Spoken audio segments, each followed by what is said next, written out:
Welcome to the Business of Government, where we look at how our government functions in Canada, its shortcomings, and yes, its strengths. This week, we're talking about the quality of the civil service, the people who actually do the work of putting policy in place. And in theory, at least, the ones who stick around and build expertise on the various working parts of government. Politicians, of course, come and go, and our civil servants are supposed to be the permanent residents. They're the ones that elected officials rely on for advice and guidance. But is it our imagination, or has the quality of the civil service deteriorated over time? One thing we do know is that it's bigger than ever, but is the knowledge base as strong as it needs to be? So today we're asking the question, where are the experts? Michael Wernick was Canada's top civil servant. He was clerk of the Privy Council from 2016 to 19.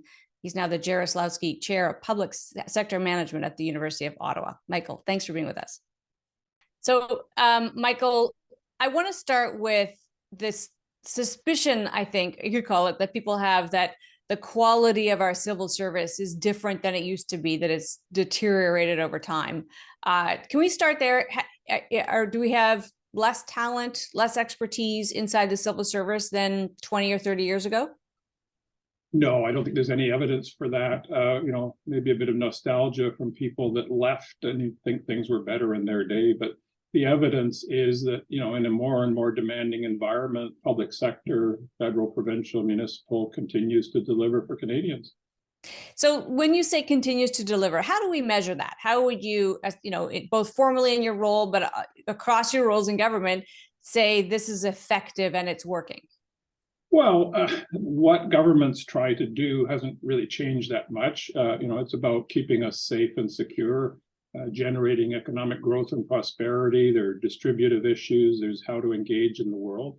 And by, almost a long list of measures, Canada is, a successful country. So, peace, order, and good government must have something to do with that. The public sector itself, does try to identify measurements that it can present to Parliament with the spending estimates. These are goals and objectives and targets, and there's an incredible infrastructure of feedback loops on the public sector to check up on how it's doing, from internal audit to almost a dozen officers and agents of Parliament. So there's this continuous, checking in and looking back, on what could have been done differently. So, it sounds like there are, obviously there would be robust procedures in place. And as you say, ways to kind of check and review.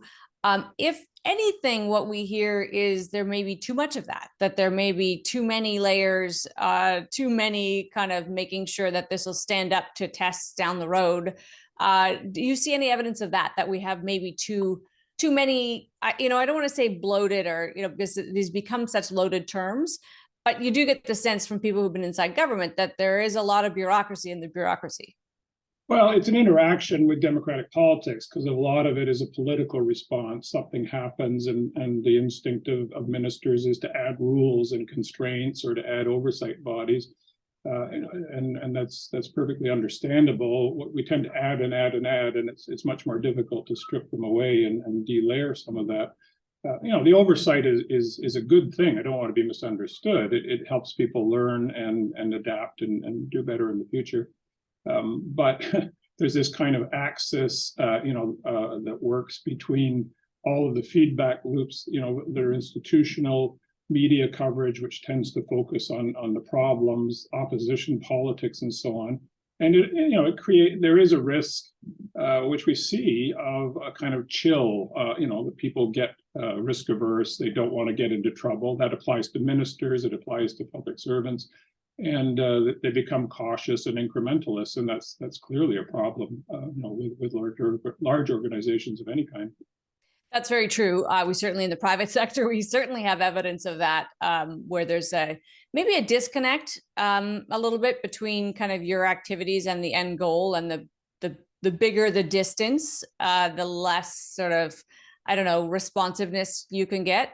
Is there a way to solve for that? One of the things, I guess, one of the reasons I want to talk to you is we should appreciate how complex an apparatus like our government is, and even a single department of government is like a good-sized company.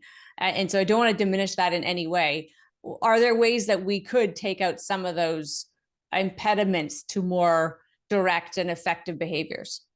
Yeah, let me start with sort of the framing. The public sector is federal, provincial, municipal, and indigenous, and almost anything meaningful involves interaction of those governments, whether it was climate change or responding to the pandemic or whatever. So a lot of it is about multi-layered government. The federal government that I know best. Sorry, can you go back to the question? Well, I'm just wondering whether, in the private sector, we do see that sort of size alone can actually create impediments to sort of effective behaviors. Is there a way around that? Rather than just saying, there's a temptation, Michael, to say, just make government smaller. And somehow we think that will be more effective. The federal government is actually about 300 different organizations and about 70 different occupational groups. So it is more like a very, very diverse holding trying to do all kinds of different things. And the differences of managing a prison system or border services or a policy department or a regulator are almost like the differences between managing in different industries in the private sector. I mean, of course, there's some common elements. But the business of government is really, really diverse in its nature. And so, the management and leadership of that, it really is a complex task. And because it interacts with democratic politics, ministers and parliaments and budgets and that sort of thing, it can be very, excuse me, sorry. Got allergies this week. Let me back up a little bit.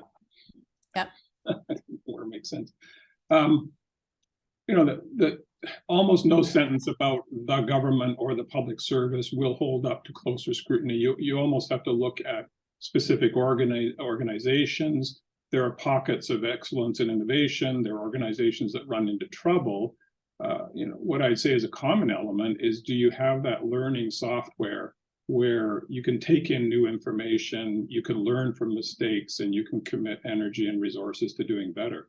That applies to the whole system. It might apply to a specific department.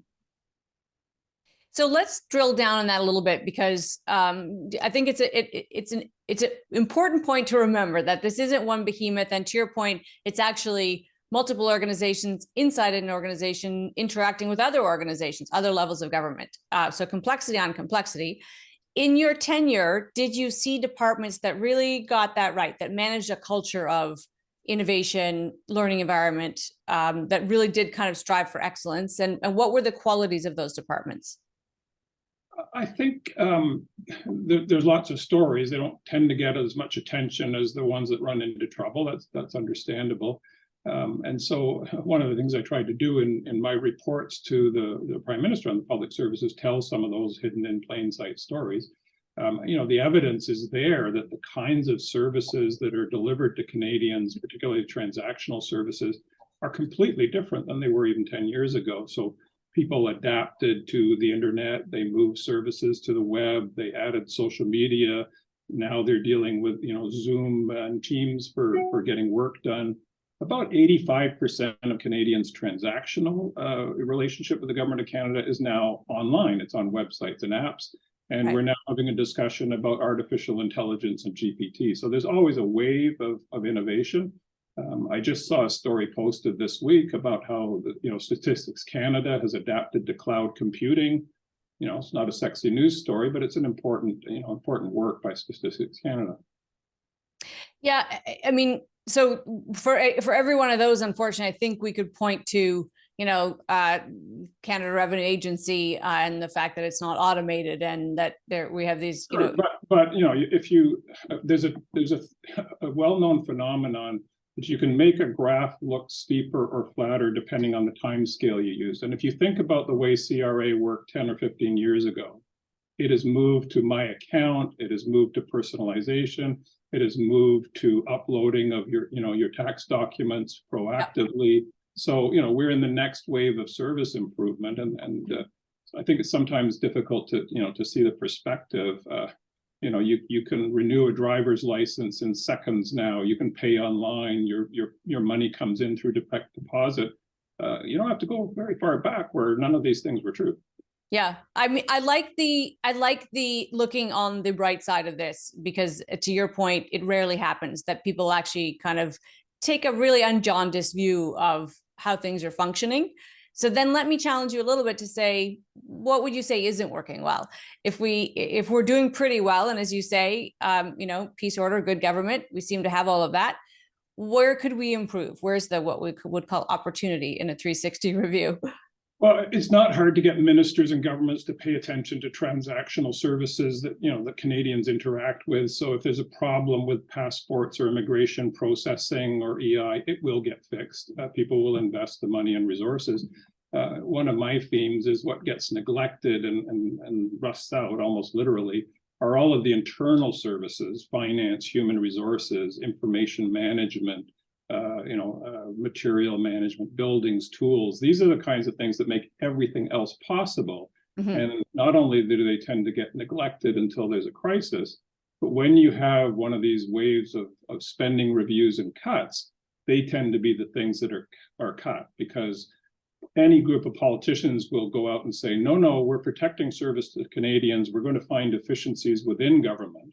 And of course, it's all of these internal services that get cut back, and particularly training and leadership development, which the public sector needs to invest a lot more in to keep up.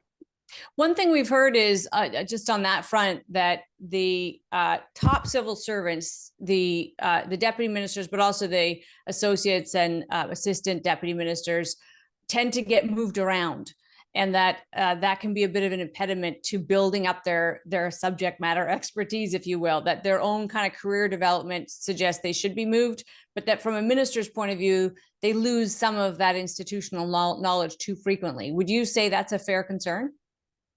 It's never easy to get the balance right. I mean, I dealt with this problem as clerk and had to move people around, and it happens because vacancies are created. People retire, they get sick, they take jobs elsewhere, and you have to find somebody to fill that job. If you move somebody within the public service leadership, you tend to then you just get another problem, and so on. So bringing in people from outside can, from provincial governments and other sectors can help with the supply. But I would say in the senior leadership, you're not always looking for that deep specialist in one area. Hybrids are very, very useful. Somebody who in policy who has worked in operations, somebody in operations who knows what it's like to work at the finance department or the treasury board, people that have worked in regions, coming to headquarters and so on. So I think the people that are most successful leading complex public sector organizations have a composite of skills, and you shouldn't just look at their current job. You should look at the last 3 or 4 jobs that they did before. So one of the key pieces of that and of a really well-functioning department is that interaction between the political and the bureaucracy, the civil service. How does that work? Is it working well?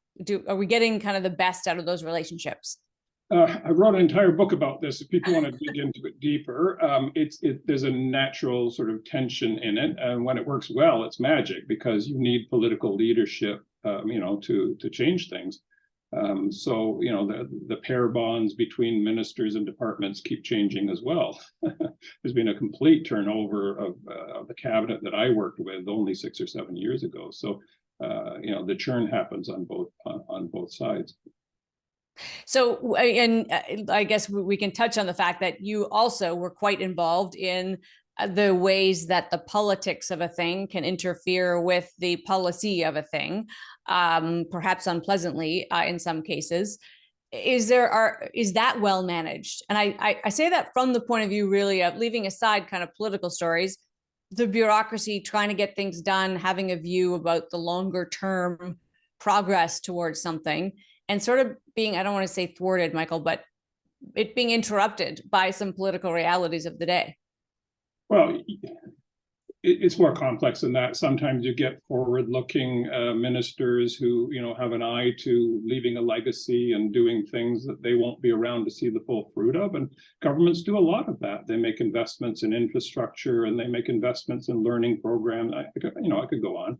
But they also have to survive the day-to-day combat of partisan politics and get elected. So they always have that in their mind, and it can make them risk averse on some issues. But that's democratic politics, and I'm glad we live in a democracy. I know that you have a view about this notion of the right size of government. There's some data on, sweet spots around what you're investing and what you get out, and maybe that's one lens on it, perhaps. But have you ever worried that we've certainly seen a rash of hiring through pandemic and post-pandemic that is public sector hiring? There's no doubt about that. Do you ever worry that there is such a thing as too big when it comes to the size of our public sector? Well, I mean, that's a decision for democratically elected politicians to make, largely through elections. How much do they want government to do, and how much are they willing to generate in revenues to pay for it? About every 10 years or so, there's a major reset. Jean Chrétien had a program review. Stephen Harper had a deficit reduction action plan. These exercises of culling and weeding and dethatching the public sector are a good idea, but they come down to political choices about this is important to keep and this we can stop doing. So if we're going to do it again, I think politicians have to be clear about their stop doing list. Do you have a view about whether that's been done well in the past, or does it tend to be kind of a blunt instrument when it's cost cutting that's the aim, rather than, you don't get the impression that there's sort of a very incisive review department by department of what tends to be, I think, a bigger picture. We just need to cut, so let's go find it. No, I think that's another phenomenon of, it just doesn't make the news. We went through program review, we went through strategic reviews, administrative services reviews of legal services, and the deficit reduction exercise by Stephen Harper. There's a constant feedback loop on that. And it's something evidently Canada does well. Just look at the pictures in France, where you've got social turmoil over a small change in pension schemes.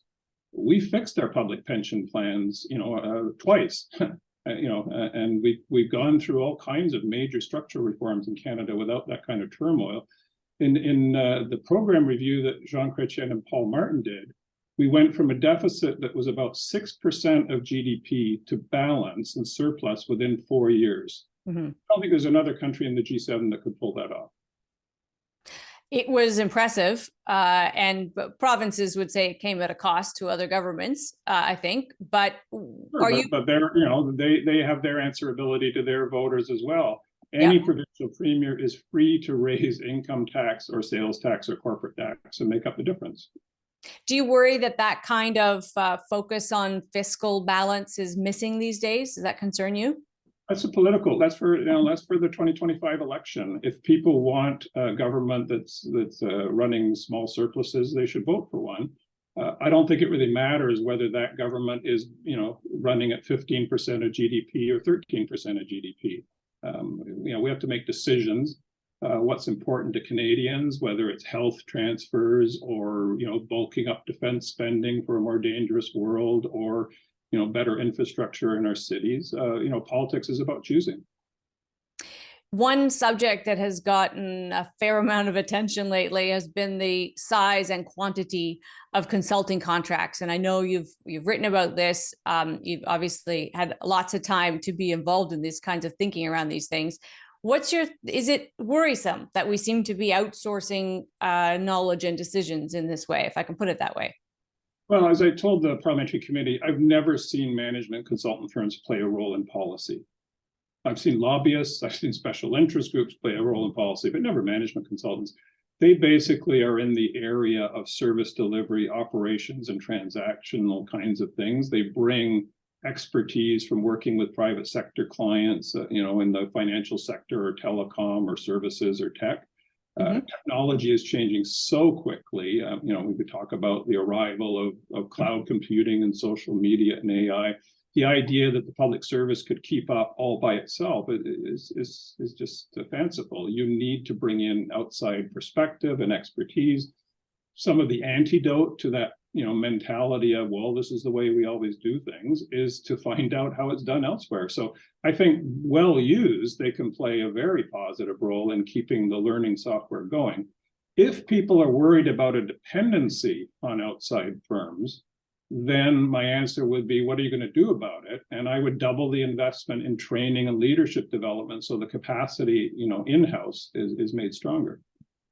One thing that I have heard is that there's a reliance on outside management, outside views, consultants, to reassure, if you will, that there's sort of a lack of confidence inside departments that they have the information. I don't know whether that's a political lack of confidence or a bureaucratic one, but does that resonate with you at all? Does that have any truth? I said that in my article. It cascades down that Treasury Board ministers and specific ministers often are a little skeptical of public service advice, especially about costing and about implementation.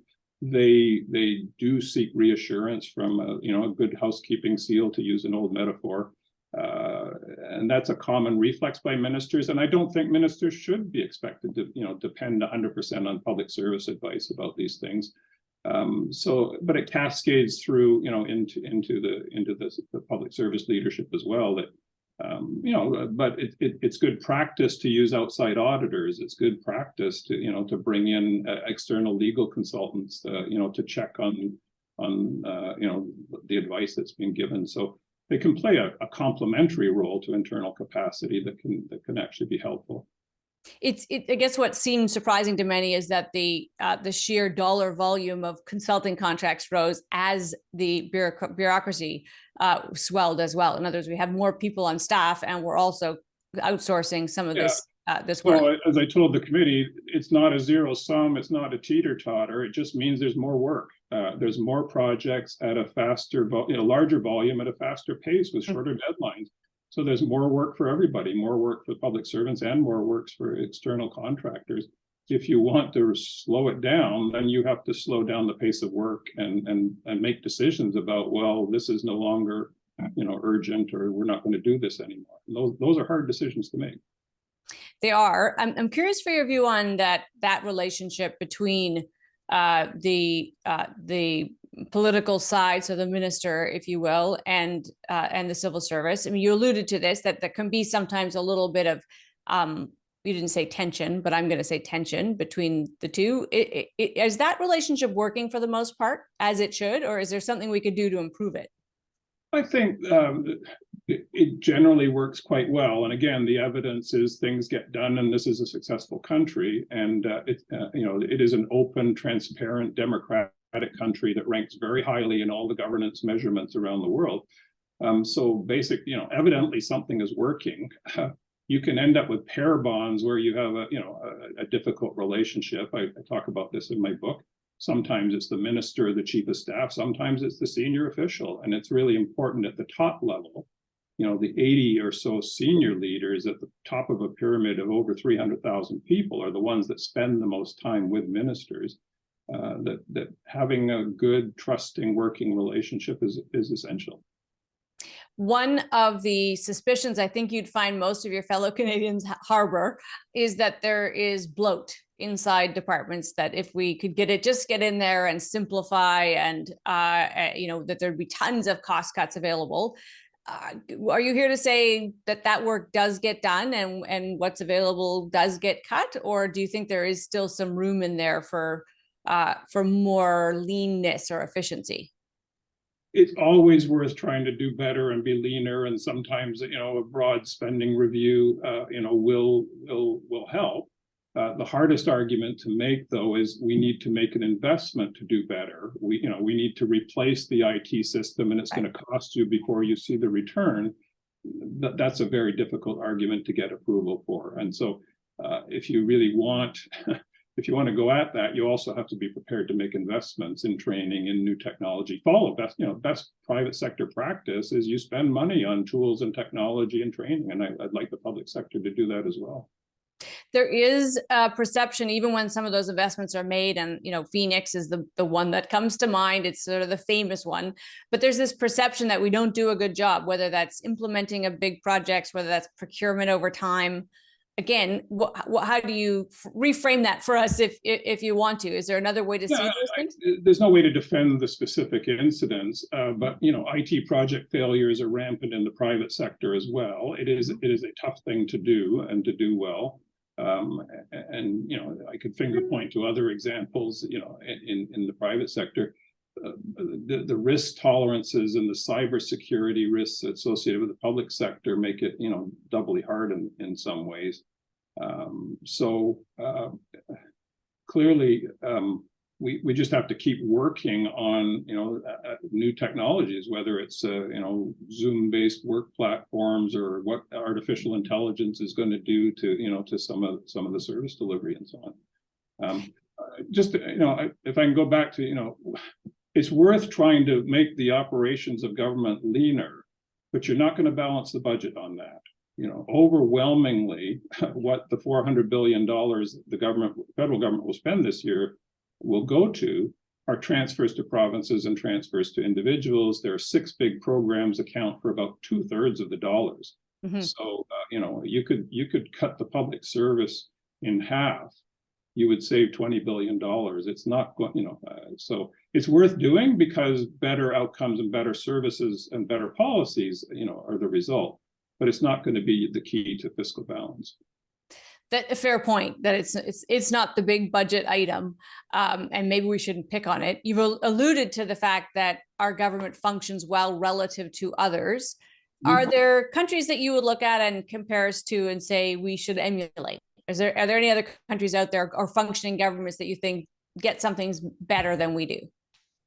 There are always examples to learn from, and I participate in a lot of international fora, but I kind of get tired of hearing about Singapore and Estonia because, Estonia is 1 million people in in an area smaller than Metro Toronto. So, we're a big country of 40 million people spread across 6 time zones, and we are a federation in which we have multiple layers of government. So. There's a limit to how much you can take from England or Finland or Germany, but it's always worth trying. And of course, the other piece of this that maybe you don't think there's any issue, but I guess my question would be if there's more we should be doing on attracting and retaining the best and brightest. And I guess maybe it is rose-colored glasses, Michael. It's possible. I mean, I was a child in the 1970s. It felt as though maybe the quality is the same, but the respect people had for our civil servants was phenomenally higher. I don't think that's in any dispute. I mean, they were just among the most respected practitioners out there, and that has changed. And I can't help but wonder if that doesn't actually have that kind of vicious cycle effect, where then you don't attract the same caliber of people. Maybe also true in the political realm.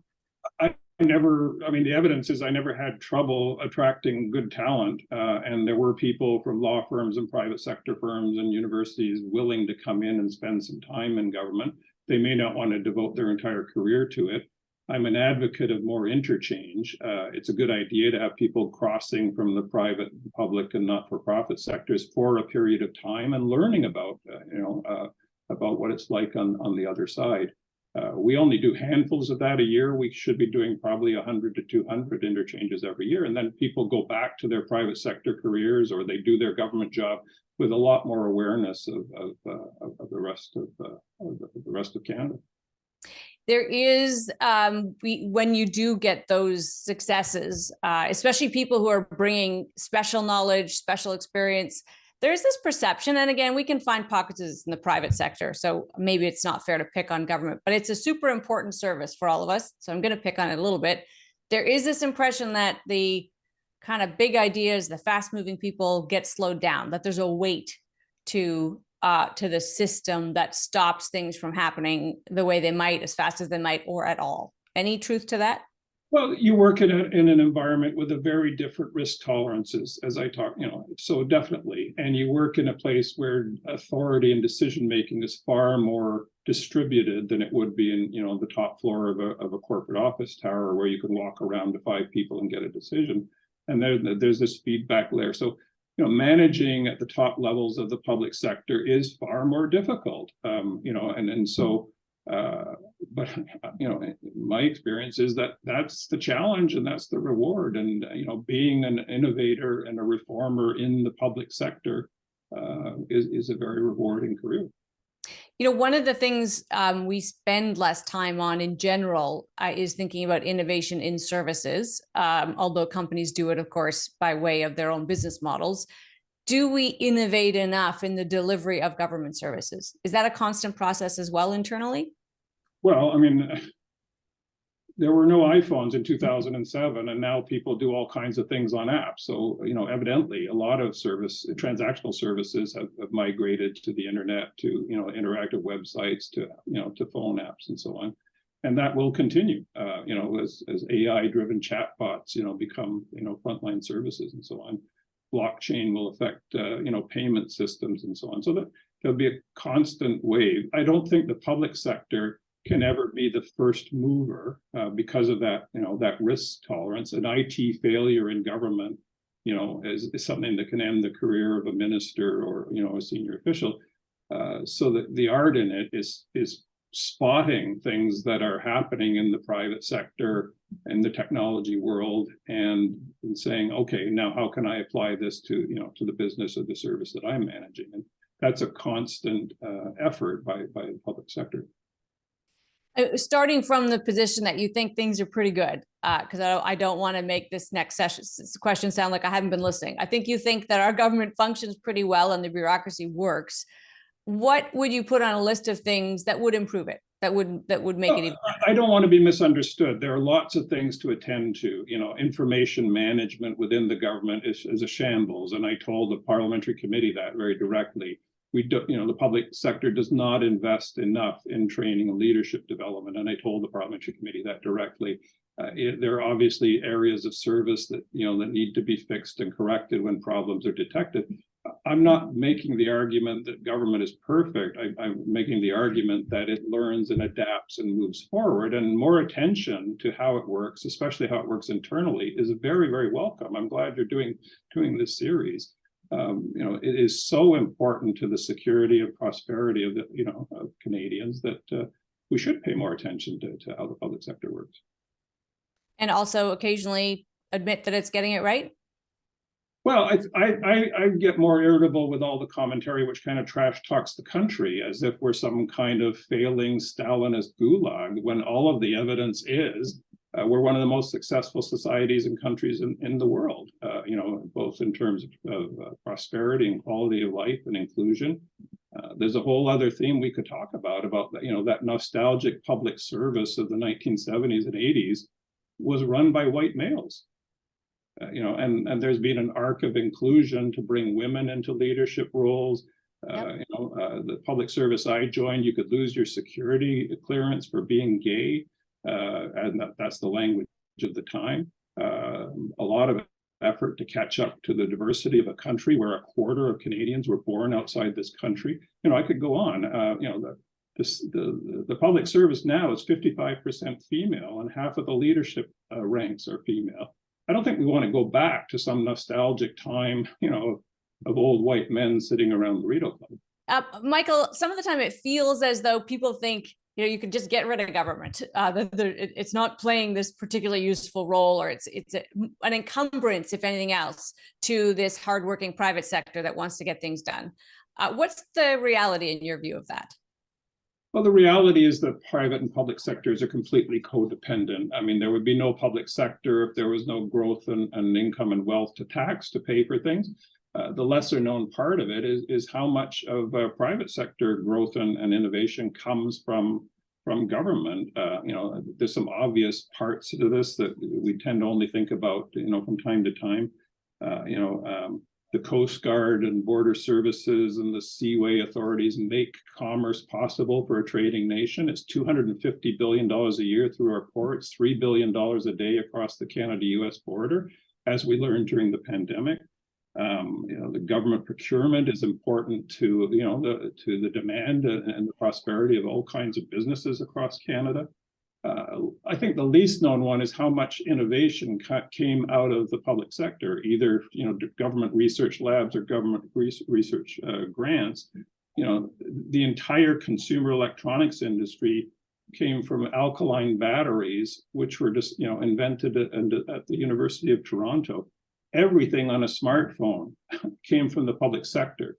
The internet protocol, the HTML code, the wireless protocol, touch screens, Siri started with a government grant. The Google search engine, started with a National Science Foundation grant. There would be no Apple, no Google, or Tesla without the seed money and the risk taking by the public sector.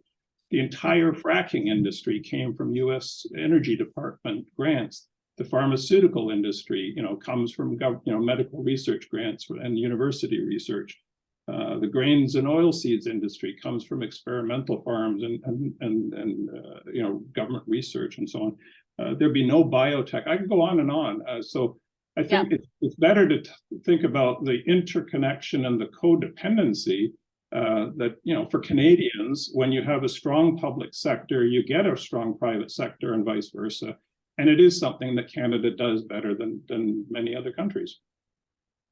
I think it's such an important point to remember the kind of net benefit of having a government that's functioning well and plays these important roles. I guess the pushback would be, procurement's an interesting one. You actually often hear, and maybe it's our tendency to focus on those negative stories, and by our tendency, I mean journalists' tendency, perhaps. You hear about, companies that can't sell into government, that government is too risk averse, that their procurement policies are, don't favor new products, these kinds of things. Do you think those are at the margin? Do you think for the most part, just the importance of that purchasing power outweighs any of those complaints?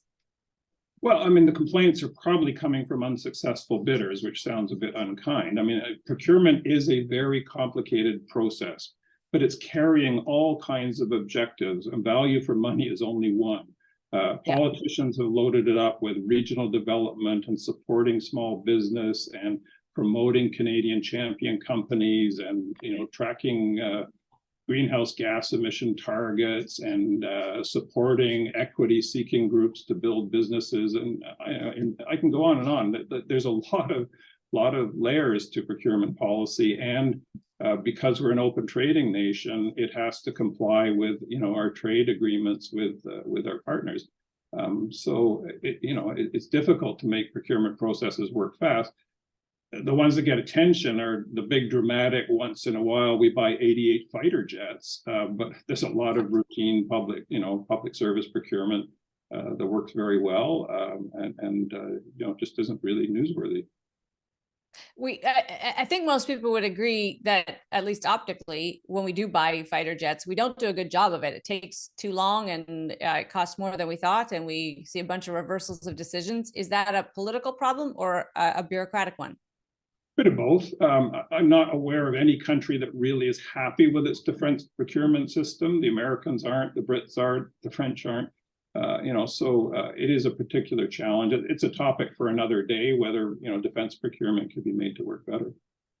Overall, though, the only other kind of complaint you would hear is sometimes government is taking up, of course, they're crowding out capital from other parts of the market. In other words, if government wasn't doing it, the private sector would do it. That's not true of some things. Literally, only the government could do some functions. But is there an argument to be made there that when our government does get bigger in our economy, it is actually at the cost of the private sector? Not at a macroeconomic level.